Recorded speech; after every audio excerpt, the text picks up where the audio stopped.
Election అప్డేట్స్ను అందరికంటే ముందుగానే తెలుసుకోవాలంటే ఈరోజే ఆర్టీవీ లైవ్ యాప్ని మీ మొబైల్లో డౌన్లోడ్ చేసుకోండి.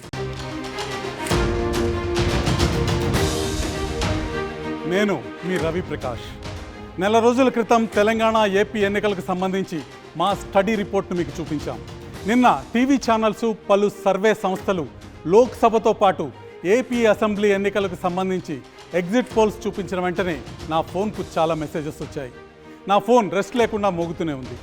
నాకు మెసేజెస్, కాల్స్ చేసిన అందరూ ఒక్కటే చెప్పారు, నెల రోజుల క్రితం మీరు ఏం చూపించారో, ఏం చెప్పారో ఇవాళ ఎగ్జిట్ పోల్స్ తెలంగాణ, ఆంధ్రప్రదేశ్కు సంబంధించి అవే ఫలితాలను చూపిస్తున్నాయని నాతో చెప్పారు. అయితే పోలింగ్ రోజున తెలంగాణ, ఏపీలో కూడా కొన్ని సీట్లలో అనూహ్యమైన మార్పులు జరిగాయి. అందుకే ఈ పోస్ట్ పోల్ స్టడీ రిపోర్ట్ను మీ ముందుకు తీసుకొస్తున్నాను. ఎలక్షన్ రిజల్ట్స్ అందరికంటే ముందుగా ఆర్టీవీ లైవ్ యాప్లో మీకు అందుబాటులో ఉంటాయి. ఆండ్రాయిడ్, ఐఓఎస్లో మా యాప్ డౌన్లోడ్ చేసుకుని ఎలక్షన్ రిజల్ట్స్ అందరికంటే ముందుగా మీరు చూడవచ్చు. ఇక తెలంగాణ లోక్సభ ఎన్నికలపై 10 ఎగ్జిట్ పోల్స్కు సంబంధించి పోల్ ఆఫ్ పోల్స్ను మొదటిగా నేను మీకు చూపిస్తాను. ఆ తర్వాత మా కొత్త సర్వే ప్రకారం కొన్ని సీట్ల ఫలితాల్లో వచ్చిన మార్పులేంటో కూడా మీకు వివరిస్తాను. తెలంగాణ లోక్సభ ఎన్నికల్లో ఎవరు విజయం సాధించబోతున్నారు? తెలంగాణ లోక్సభ ఎన్నికలపై అనేక సంస్థలు తమ ఎగ్జిట్ పోల్ ఫలితాలను వెల్లడించాయి. పోల్ ఆఫ్ ది పోల్స్లో ఏ పార్టీ ఎన్ని స్థానాలు గెలవబోతుందో ఒకసారి చూద్దాం. ఎగ్జిట్ పోల్స్ సంబంధించిన ఫలితాలన్నింటినీ క్రోడీకరిస్తే భారతీయ జనతా పార్టీ తెలంగాణలో 9 స్థానాల్లో విజయం సాధించబోతుందని, కాంగ్రెస్ పార్టీ 6 స్థానాల్లో విజయం సాధించబోతుందని, బీఆర్ఎస్ కేవలం 1 స్థానానికి పరిమితమవుతుంది, ఎంఐఎం 1 సీట్లో విజయం సాధిస్తుందని ఎగ్జిట్ పోల్స్ ఫలితాలు తేల్చాయి. అయితే ఎగ్జిట్ పోల్స్ ఫలితాలు నిన్న వివిధ ఛానల్లో మనకు కనిపించాయి. ఎగ్జిట్ పోల్స్ సంబంధించిన సంస్థలు ఇండియా టీవీ కావచ్చు, ఏబీపీ, సి ఓటర్ కావచ్చు, జన్ కీ బాత్ కావచ్చు, న్యూస్ 18 కావచ్చు, India today, my access India కావచ్చు, ఆరా మస్తాన్ లాంటి సర్వే సంస్థలు తమ ఫలితాలను ప్రజల ముందు ఉంచాయి. ఈ ఫలితాలన్నింటినీ క్రోడీకరిస్తే భారతీయ జనతా పార్టీకి 9 స్థానాలు, కాంగ్రెస్ పార్టీకి 6 స్థానాలు, బీఆర్ఎస్కి 1 స్థానం, మజ్లిస్ పార్టీకి 1 స్థానం తెలంగాణలో వస్తున్నాయన్న విషయాన్ని మనం తెలుసుకుంటాం. అయితే ఒక్కసారి ఆర్టీవీ ఎగ్జిట్ పోల్ గురించి మనం వెళ్ళబోయే ముందు ఆర్టీవీ గతంలో స్టడీ రిపోర్ట్లో ఏ పార్టీ ఎన్ని స్థానాల్లో గెలవబోతుందన్న విషయాన్ని గతంలో తెలియజేసిందన్నది మనం స్క్రీన్ మీద ఒక్కసారి చూద్దాం. తెలంగాణలో మొత్తం 17 లోక్సభ స్థానాలు ఉన్నాయి. పోలింగ్కి ముందు ఆర్టీవీ స్టడీలో బీజేపీ 8, కాంగ్రెస్ 8, ఎంఐఎం 1 స్థానంలో గెలుస్తాయని తేలింది. బీఆర్ఎస్ 1 స్థానంలో కూడా విజయం సాధించలేదన్న విషయం కూడా ఆ రోజు మన ముందుకు వచ్చింది. కానీ రాజకీయాల్లో పరిస్థితులు మారటానికి 1 వారం సమయం చాలు. పోలింగ్ రోజున, ఎన్నికల రోజున ఓటర్ ఏ పార్టీకి ఓటు వేస్తారన్న విషయం ఆర్టీవీ పోస్ట్ పోల్ స్టడీలో ఇప్పుడు తెలియబోతుంది. తెలంగాణలో బలాలు ఏ విధంగా ఉంటాయి, ఎన్నికల ముందు సమాన బలాలు చూపించిన భారతీయ జనతా పార్టీ, కాంగ్రెస్ పార్టీ ఎన్నికల రోజున ఎటువంటి బలాన్ని ప్రదర్శించాయన్న అంశాన్ని ఇప్పుడు ఆర్టీవీ మీకు తెలియజేయబోతుంది. నెల రోజుల క్రితం ఆర్టీవీ ఇచ్చిన స్టడీ రిపోర్ట్ తర్వాత ఎలాంటి మార్పులు వచ్చాయి, దీనివల్ల ఫలితాల్లో ఎటువంటి మార్పు ఉండబోతుందో ఇప్పుడు చూద్దాం. ఆదిలాబాద్ లోక్సభ కాంగ్రెస్ అభ్యర్థి ఆత్రం సుగుణ గెలుస్తారని పోలింగ్కి ముందు ఆర్టీవీ స్టడీలో తేలింది. పోలింగ్ తర్వాత అక్కడ పరిస్థితిలో మార్పు వచ్చింది. బీజేపీ అభ్యర్థి గోడం నగేష్కు మోదీ మేనియా బాగా కలిసి వచ్చింది. నగేష్ వివాదరహితుడు, వ్యక్తిగతంగా మంచి పేరుంది. ఇక ఆదిలాబాద్ పార్లమెంట్ పరిధిలో 4 బీజేపీ ఎమ్మెల్యేలు గెలవడం కూడా ఆయన కలిసి వచ్చింది. అటు కాంగ్రెస్ అభ్యర్థి ఆత్రం సుగుణ ఉద్యమ కాలంలో బంజారాలపై చేసిన అనుచిత వ్యాఖ్యల్ని వైరల్ చేయడంలో బీజేపీ సక్సెస్ అయింది. ఆదివాసీల్లోని ప్రధాన తెగలు కూడా నగేష్ వైపే మొగ్గాయి. ఆదివాసీ తెగల్ని ఏకం చేసేందుకు సీతక్క ప్రయత్నించినా పెద్దగా సక్సెస్ కాలేకపోయారు. ఇక కాంగ్రెస్ హామీలపై అసంతృప్తి కూడా నగేష్కు ప్లస్ పాయింట్ అయింది.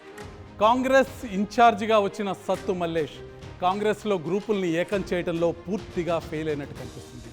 దీంతో ఫలితం బీజేపీకి అనుకూలంగా మారింది. ఆదిలాబాద్ పార్లమెంట్ సెగ్మెంట్ని బీజేపీ దక్కించుకోబోతుంది. ఒక్కసారి ఆదిలాబాద్లో సిర్పూర్ అసెంబ్లీ సెగ్మెంట్ గురించి చూద్దాం. ఆదిలాబాద్ పార్లమెంట్ పరిధిలో 7 అసెంబ్లీ సెగ్మెంట్స్ ఉన్నాయి. మా ప్రీపోల్ సర్వే తర్వాత ఈ నియోజకవర్గాల్లో ఏ మార్పులు జరిగాయో ఒకసారి చూద్దాం. సిర్పూర్ సెగ్మెంట్లో బీజేపీ నుంచి పాల్వాయి హరీష్ ఎమ్మెల్యేగా గెలవటం ఆ పార్టీ ఎంపీ అభ్యర్థికి కలిసి వచ్చింది. బీజేపీ భారీ స్థాయిలో జాతీయ నాయకులతో సమావేశాలు నిర్వహించడం ప్లస్ పాయింట్ అయింది. ఇక్కడ పెద్ద సంఖ్యలో ఉన్న బెంగాలీ ఓటర్లు పూర్తిగా కమలం గుర్తుకే ఓటేశారని మా స్టడీలో తేలింది. మోదీ మేనియా కూడా బాగా కలిసి వచ్చింది. ఈ నియోజకవర్గంలో భారతీయ జనతా పార్టీ ఆధిక్యత స్పష్టంగా కనిపించింది. ఇక ఆసిఫాబాద్ నియోజకవర్గం విషయానికి వస్తే ఆసిఫాబాద్ అసెంబ్లీ ఎన్నికల్లో బీఆర్ఎస్ అభ్యర్థి కోవా లక్ష్మి గెలిచారు. అయితే లోక్సభకి వచ్చేసరికి పరిస్థితి మారిపోయింది. స్థానికంగా బలమైన నాయకత్వాన్ని పార్టీలోకి ఆకర్షించడంలో బీజేపీ సక్సెస్ అయినట్టు కనిపిస్తుంది. ఇక్కడ ఎక్కువగా ఉండే బంజారాలను ఆకట్టుకోవడంలో బీజేపీ వ్యూహాలు పనిచేశాయి. దీనికి నరేంద్ర మోదీ మేనియా కూడా తోడైంది. ఇక ఖానాపూర్ అసెంబ్లీ సెగ్మెంట్ విషయానికి వస్తే ఖానాపూర్ అసెంబ్లీ ఎన్నికల్లో కాంగ్రెస్ అభ్యర్థి వెడ్మా బొజ్జు గెలిచారు.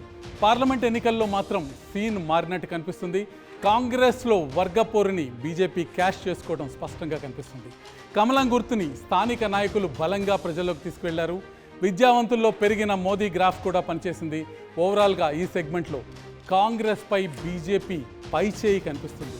ఇక ఆదిలాబాద్ అసెంబ్లీ సెగ్మెంట్ విషయానికి వస్తే అసెంబ్లీ ఇక్కడ కూడా బీజేపీ అభ్యర్థి పాయల్ శంకర్ గెలవటం భారతీయ జనతా పార్టీ కలిసి వచ్చినట్టు కనిపిస్తుంది. మోదీ స్వయంగా బహిరంగ సభలో పాల్గొని ఆదిలాబాద్కు వరాలు కురిపించడంతో పరిస్థితి బీజేపీకి అనుకూలంగా మారింది.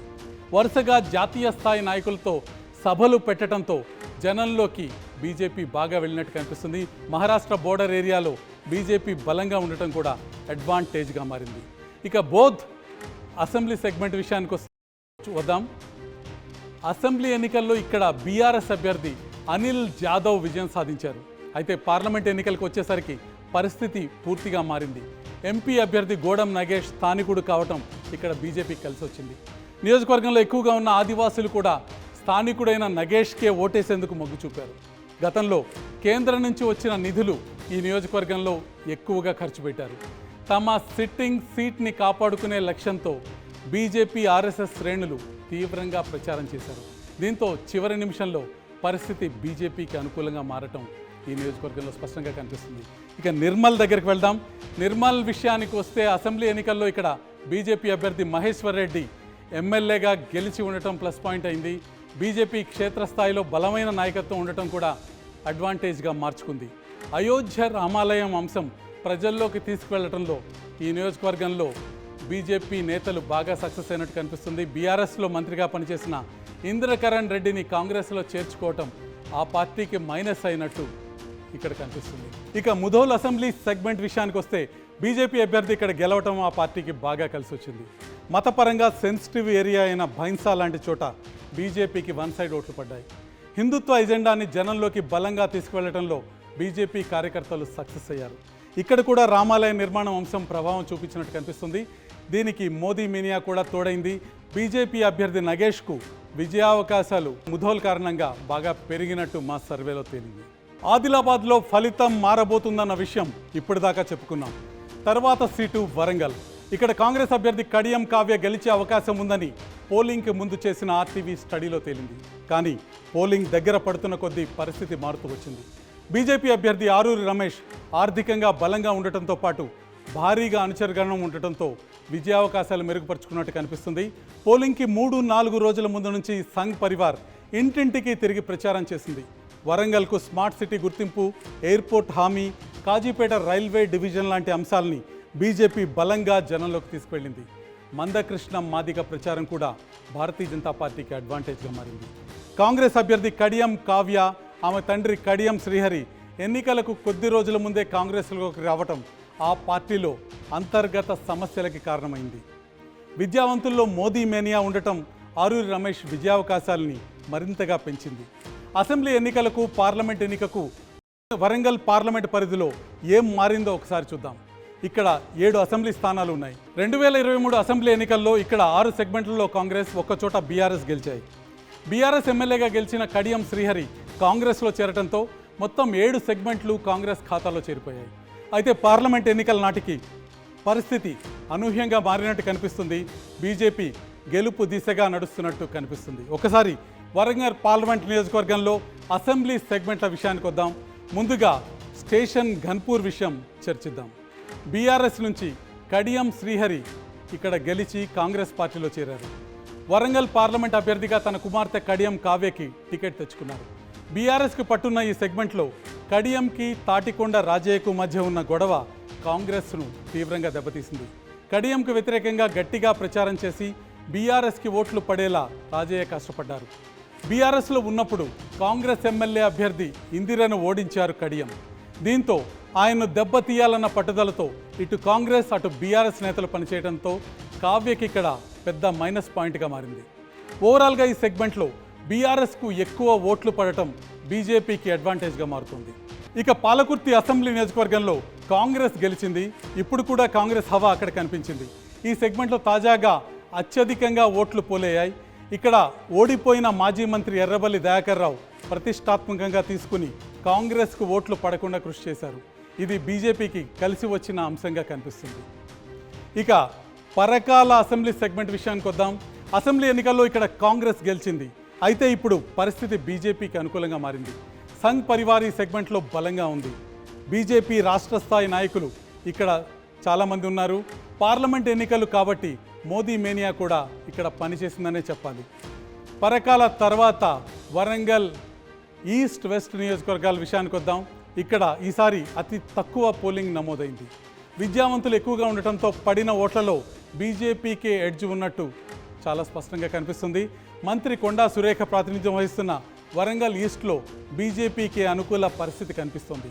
ఇక్కడ అర్బన్ ఏరియాలో బీఆర్ఎస్ ఓటు బ్యాంక్ కూడా ఈసారి బీజేపీ వైపుకు మళ్ళినట్టు పోలింగ్ పండితులు చెప్తున్నారు.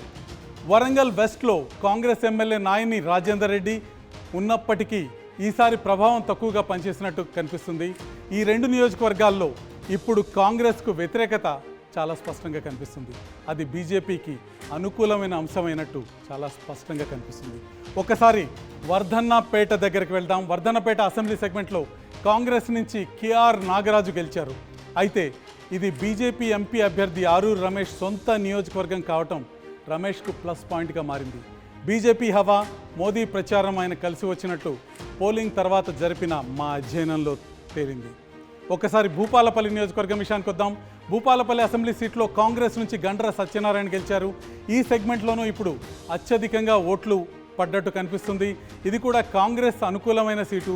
అయితే లోక్సభ ఎన్నికల్లో ఇక్కడ బీజేపీ ఆర్ఎస్ఎస్ శ్రేణులు ప్రతి గడపను టచ్ చేశారు. రామాలయ నిర్మాణ అంశాన్ని జనంలోకి బలంగా తీసుకువెళ్ళడం కనిపిస్తుంది. దీని ప్రభావం పోలింగ్పై కనిపించింది. మొత్తానికి పరిస్థితి బీజేపీకి అనుకూలంగా మారినట్టు కనిపిస్తుంది. వరంగల్ తర్వాత వరంగల్ పక్కనే ఉన్న భువనగిరి లోక్సభ సీటు విషయానికి వద్దాం. ఇక్కడ కాంగ్రెస్ అభ్యర్థి చామల కిరణ్ కుమార్ రెడ్డి గెలుస్తారని పోలింగ్కి ముందు ఆర్టీవీ స్టడీలో చెప్పాం. ఇక్కడ కాంగ్రెస్ విజయం చాలా తేలిక అని చాలామంది భావించారు. ఇక్కడ కాంగ్రెస్ ఇన్ఛార్జిగా రాజగోపాల్ రెడ్డి ఉండటంతో పోటీ రాజగోపాల్ రెడ్డి వర్సెస్ బూర నర్సయ్య గౌడ్గా మారటం కనిపిస్తుంది. కాంగ్రెస్కి సిట్టింగ్ స్థానం ఇది. దీంతోపాటు జనగాం మినహా అంతా కాంగ్రెస్ ఎమ్మెల్యేలు కావడంతో కాంగ్రెస్ గెలుపుపై ధీమాన్ని చూపించింది. కానీ చివరిలో బీఆర్ఎస్ క్యాడర్ బూర నర్సయ్య గౌడ్ వైపుకు మళ్ళటంతో పరిస్థితి మారినట్టు కనిపిస్తుంది. బీసీ ఓటర్లు కూడా పెద్ద సంఖ్యలో బూర నర్సయ్యకే ఓటేశారన్న వాతావరణం కనిపిస్తుంది. దీనికి తోడు మోదీ మేనియా రామాలయ నిర్మాణం కూడా ఓటర్లపై బాగా ప్రభావం చూపించాయి. దీంతో కాంగ్రెస్ బీజేపీ మధ్య టఫ్ ఫైట్ జరగడం ఇక్కడ కనిపిస్తుంది. రెండు పార్టీలకు గెలుపు అవకాశాలు ఇక్కడ సమానంగా ఉన్నట్టు కనిపిస్తుంది. ఎవరికి మెజారిటీ వచ్చినా స్వల్పమైన మెజారిటీతో ఇక్కడ విజయం సాధించే పరిస్థితి మనకు విస్పష్టంగా కనిపిస్తుంది. పోలింగ్కి ముందు ఆర్టీవీ జరిపిన ప్రీ పోల్ స్టడీలో భారతీయ జనతా పార్టీ కాంగ్రెస్ పార్టీలు 8 స్థానాలతో సమ ఉజ్జీలుగా మనకు కనిపిస్తున్నాయి. బీఆర్ఎస్ ఒక్క స్థానాల్లో కూడా విజయం సాధించలేదన్న విషయం మనకి ప్రీ పోల్ స్టడీ తెలియజేసింది. అదేవిధంగా మజ్లిస్ పార్టీ ఒక్క స్థానంలో హైదరాబాద్ స్థానంలో విజయం సాధించబోతుందని తెలిసింది. అయితే ఎన్నికల నాటికి పరిస్థితులు మారాయి. మారిన పరిస్థితులకు సంబంధించిన తాజా వివరాలను కూడా ఆర్టీవీ మీ ముందుకు తీసుకొస్తుంది. ఇక్కడ ఆర్టీవీ పోస్ట్ పోల్ స్టడీ మీ ముందుంది. భారతీయ జనతా పార్టీ 10 స్థానాల్లో విజయం సాధించబోతుంది. కాంగ్రెస్ పార్టీ 6 స్థానాలతో సరిపెట్టుకోవాల్సి వస్తుంది. బీఆర్ఎస్ ఎటువంటి స్థానాన్ని గెలుచుకోలేకపోతుంది. మజ్లిస్ హైదరాబాద్ స్థానం ఒక్క స్థానంలో విజయం సాధించబోతుంది. ఏదైతే ఆదిలాబాద్ వరంగల్ కాంగ్రెస్ ఖాతాలో ఉన్నాయో ప్రీ పోల్ సర్వేలో, పోస్ట్ పోల్ సర్వేలో ఆదిలాబాద్ వరంగల్ ఈరోజు భారతీయ జనతా పార్టీ ఖాతాలోకి వచ్చే భారతీయ జనతా పార్టీ ఆ 2 స్థానాల్లో విజయం సాధించబోతుందని మనకు తెలుస్తుంది. ఇది తెలంగాణ ముఖ చిత్రం. ఎన్నికల తర్వాత తెలంగాణ పార్లమెంటు ఫలితాలు ఈ విధంగా ఉండబోతున్నాయి. తెలంగాణ పార్లమెంట్ ఎన్నికల్లో ఏ పార్టీ ఎన్ని స్థానాల్లో విజయం సాధించబోతుందో ఆర్టీవీ పోస్ట్ పోల్ సర్వే ద్వారా మీకు ఇప్పుడు తెలియజేయబోతుంది. భారతీయ జనతా పార్టీ 10 స్థానాల్లో విజయ కేతనం ఎగరవేయబోతోంది. 10 పార్లమెంటు సెగ్మెంట్లని కైవసం చేసుకోబోతుంది. ఇక ముఖ్యమంత్రి రేవంత్ రెడ్డి మనతో ఉన్నారు. ఆయన 6 స్థానాల్లో కాంగ్రెస్ పార్టీకి విజయాన్ని అందజేయబోతున్నారు. కేసీఆర్ బీఆర్ఎస్ అధినేత ఒక్క స్థానాల్లో కూడా విజయం సాధించలేకపోతున్నారు. ఎంఐఎం హైదరాబాద్ స్థానాన్ని తిరిగి నిలబెట్టుకోబోతుంది. ఒక్క స్థానంలో ఎంఐఎం పార్టీ విజయం సాధించబోతుంది. ఇది పార్లమెంటు భవనంలో ప్రవేశించబోయే తెలంగాణ ఎంపీల లెక్క. భారతీయ జనతా పార్టీ ఈ ఎన్నికలో కాస్త పైచేయి సాధించినట్టు కనిపిస్తుంది. 10 స్థానాల్ని కైవసం చేసుకుంటుంది. ఉత్తర తెలంగాణ ఏదైతే టీఆర్ఎస్కి బీఆర్ఎస్కి కంచుకోటగా ఉండేదో ఆ కంచుకోటని భారతీయ జనతా పార్టీ బద్దలు కొట్టినట్టు కనిపిస్తుంది. ఇది ఆర్టీవీ పోస్ట్ పోల్ సర్వే ఫలితం. తెలంగాణలో మారిన ఫలితాలు చూసాం. ఇక ఏపీలో సీన్ మరింత ఉత్కంఠ రేపుతోంది. అక్కడ లోక్సభతో పాటు అసెంబ్లీ ఎన్నికలకి పోలింగ్ జరిగింది. ఏపీ ఎన్నికల ఫలితాల కోసం తెలుగు వాళ్లే కాదు దేశమంతా ఉత్కంఠగా ఎదురుచూస్తుంది. పోలింగ్కి ముందు ఏపీ ఫలితాలపై ఆర్టీవీ స్టడీలో ఒక స్పష్టమైన అంచనా చెప్పాం. మరి పోలింగ్ తర్వాత ఆంధ్రప్రదేశ్లో ఏం మారింది? ఏ సీట్లలో ఫలితాలు తారుమారు కాబోతున్నాయి? ఎగ్జిట్ పోల్స్ ఏం చెప్పినా మా స్టడీలో మాత్రం సంచలన విషయాలు వెలుగులోకి వచ్చాయి. ఏపీ అసెంబ్లీ, ఏపీ లోక్సభ ఎన్నికల్లో మా పోస్ట్ పోల్ సర్వే కొందరికి షాక్ ఇవ్వబోతుంది. రేపు మారిన ఆ రిజల్ట్స్ చూడటానికి గుండె చిక్కబట్టుకుని ఎదురు చూడండి. సెలవు.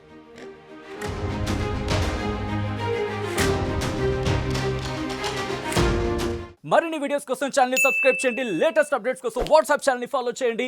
అండ్ లింక్ డిస్క్రిప్షన్ లో ఉంది.